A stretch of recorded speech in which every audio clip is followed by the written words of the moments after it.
Response system নাই। তো আপনি যদি পর্যটন করতে চান তাহলে আপনাকে এই জিনিসগুলোও ভাবতে হবে, একই সাথে আপনাকে দ্বীপটাও রক্ষা করতে হবে।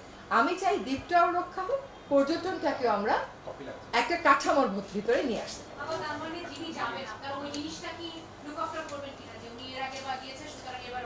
এখন এখন দেখেন সবকটা প্রস্তাবনারই কিছু প্র্যাকটিক্যাল সাইড আছে। আপনাকে একটা উদাহরণ দেই, আমরা বিভিন্ন ভিসা সেন্টারে আবেদন করি না, ইউরোপিয়ান ভিসা, এই ভিসা, সেই ভিসা।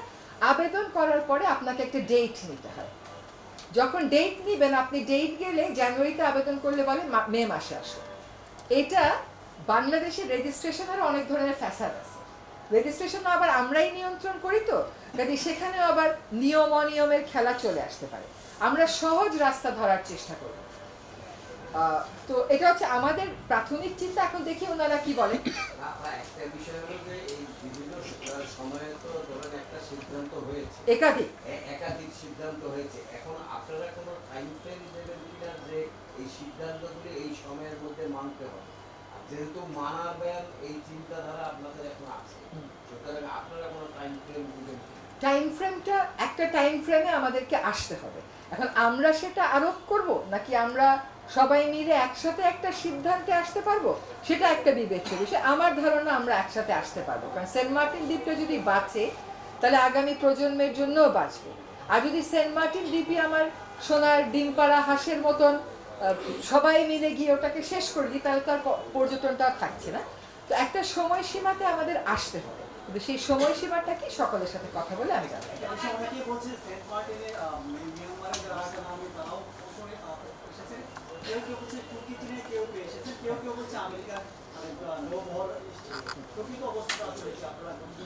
আমার কাছে এরকম কোনো তথ্য আসেনি। হোটেল মোটেল মালিকদের সাথে যখন কথা হয় এরকম কোনো কথা ওনারা বলেননি। দেখি আজকে ওনারা এরকম কোনো কথা বলেন কিনা। আমাদের তো প্রিজাম্পশন এজাম্পশনের কোনো শেষ নাই, কিন্তু প্রিজাম্পশন এজাম্পশন যাতে না হয় সেজন্যই আপনাদের সাথে বসা, so that you know the facts. Fact twisting করলে তো সেটা আজকাল কি একটা স্ক্যানার আছে সেখানেই ধরা পড়ে। So you know the facts এবং ফ্যাক্ট বেসই আপনারা রিপোর্টিং করবেন। এখানে প্রিজাম্পশন এজাম্পশনের তো কোনো ব্যাপার নেই। আর আমার পর্যটনের সাথে, আমার পরিবেশের সাথে, আমার কাছিমের সাথে, আমার সিঙ্গেল ইউজ প্লাস্টিকের সাথে এত জটিল সমস্যায় আমি না গেলেও পারবো।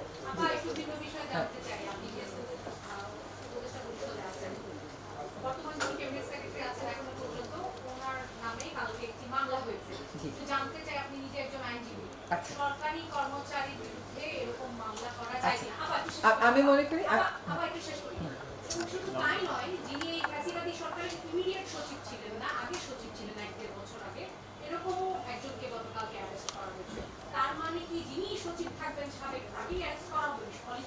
আচ্ছা, আমি সেন্ট মার্টিন সংক্রান্ত কথাটা বলে আজকের সংবাদ সম্মেলনটা মানে আজকে আপনাদের সাথে আমার বক্তব্যটা এখানে শেষ করি। আপনি যে প্রশ্নটা করেছেন এটা সেন্ট মার্টিন রিলেটেড না, এটা আমি আপনাকে আলাদা করে উত্তর দিচ্ছি। উত্তর দেবো না, তাহলে আলাদা করে উত্তর দিচ্ছি এটা এখন, কারণ আমাদের আবার 2:30টার সময় মিটিং শুরু করার কথা, তো অন্যরা অনলাইনে অপেক্ষা করছেন। হ্যাঁ, আপনারা তো আগে চেয়েছেন, আমার সিদ্ধান্ত হয়তো আজকে আমি নিব না, আজকে শুনবো, আরো মন্ত্রণালয় তো কথা বলতে হবে। আচ্ছা, এটা এখন একটু সরিয়ে আমরা অনলাইনে যাই। বল বল।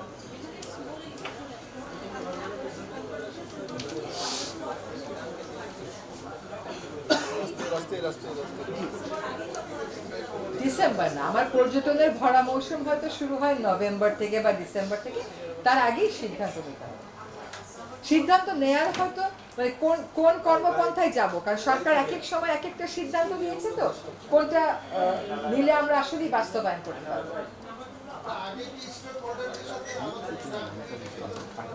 এর আগের বার যতবার মিটিং হয়েছে প্রত্যেকবারই স্টেক হোল্ডারদের সাথে আলোচনা হয়েছে, কিন্তু কোনোবারই সিদ্ধান্ত কেন বাস্তবায়ন হলো না সেটা একটা বড় প্রশ্নবোধক।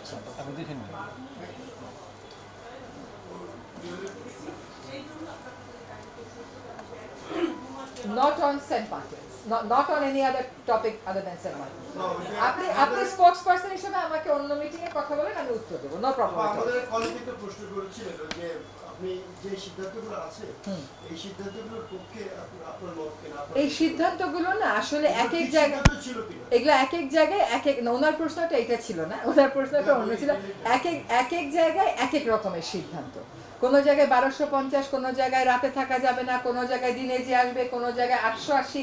এখন কোনটা যে সঠিক আমি মানবো, শোনেন আমি বলি, কোনো সিদ্ধান্তই ভুল না, কিন্তু কোনটা প্রয়োগযোগ্য সেটার কথা বলে সেই সিদ্ধান্তটাই আমি নেব এবং সেটাই হবে সঠিক সিদ্ধান্ত।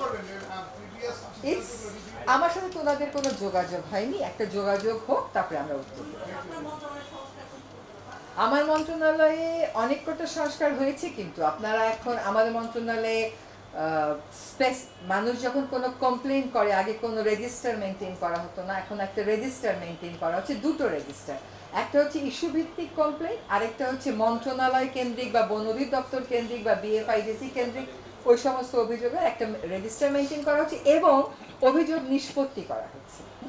আমার মন্ত্রণালয়ের সামাজিক বনায়ন বিধিমালা যেটা আছে, সরকার গাছগুলো লাগায় এবং সরকার বেনিফিশিয়ারিকে চুক্তি করে, যে চুক্তির বেসিসে একটা নির্দিষ্ট সময় পর গাছগুলো কেটে ফেলে ওদেরকে টাকা দিতে হয়। এটা নিয়ে গণমাধ্যমে বলেন, সাধারণ মানুষদের মধ্যে বলেন, তারা যেহেতু জানে না যে এরকম একটা চুক্তি আছে, সেহেতু একটা নেতিবাচক ধারণা হয় যে গাছগুলো কেটে ফেলছে।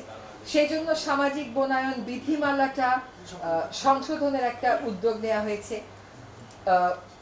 আমি এখানে আগে যখন আইনি লড়াই করতাম পরিবেশ নিয়ে, ভাবতাম বড় বড় রায় এনেছি, আদেশ এনেছি, সব বাস্তবায়ন হচ্ছে। এখানে এসে দেখি ওগুলো হয়তো কেউ তেমন করে খুলেও দেখেনি, তো সেগুলো বাস্তবায়নের জন্য আলাদা করে কার্যক্রম শুরু হয়েছে। এই কাজগুলো আমরা শুরু করেছি। বায়ু দূষণ নিয়ে দৃশ্যমান কাজও হবে, কিন্তু দেখেন বায়ু দূষণের সমস্যাটা কোনোভাবেই এক বছরের সম্ভব না মেটানো। চীনের মতন দেশও পারেনি, কিন্তু আমরা একটা সিদ্ধান্ত নিয়েছি, নতুন করে আর কোনো ইটভাটার অনুমোদন আমরা দিব না।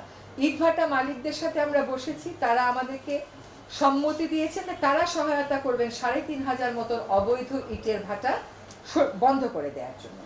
তারপরে অনাচ্ছাদিত যত রোড ডিভাইডার আছে সেগুলো আচ্ছাদনের কথা বলা হয়েছে। গতকাল বলা হয়েছে 20 বছর 25 বছরের যে পুরনো গাড়িগুলো, এয়ার কোয়ালিটি ম্যানেজমেন্ট প্ল্যানে এগুলোকে নিষিদ্ধ করার কথা বলা আছে। আজকেও কথা বলে এসেছি সড়ক পরিবহনের সাথে যে বিআরটিএ কে নিয়ে মিটিংয়ে বসতে হবে। আমাকে এখন ছাড়তে হবে, আপনাকে আরেকটা ও আচ্ছা, কতগুলো তথ্য আমরা উন্মুক্ত করে দিয়েছি ডিপার্টমেন্ট অফ এনভায়রনমেন্টে, যেমন ইআইএ রিপোর্ট। কাউকে যখন কোনো শাস্তি দেওয়া হয়, সে পলিউটারের বিবরণ সহ তাকে যে শাস্তি দেওয়া হচ্ছে, এগুলো আপনারা এখন আমাদের ওয়েবসাইটে গেলে পাবে।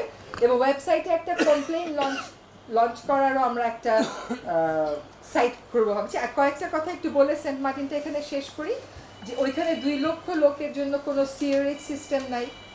যত পর্যটন যায় প্লাস স্থানীয়রা সব কিন্তু আন্ডারগ্রাউন্ড ওয়াটার তুলছে। এটা একটা প্রবাল দ্বীপের জন্য খুবই সংবেদনশীল। এই কথাগুলো আপনাদেরকে বলাটা দরকার ছিল। ধন্যবাদ।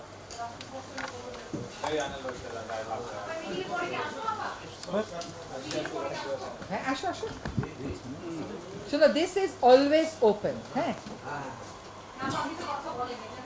হ্যাঁ, আসো।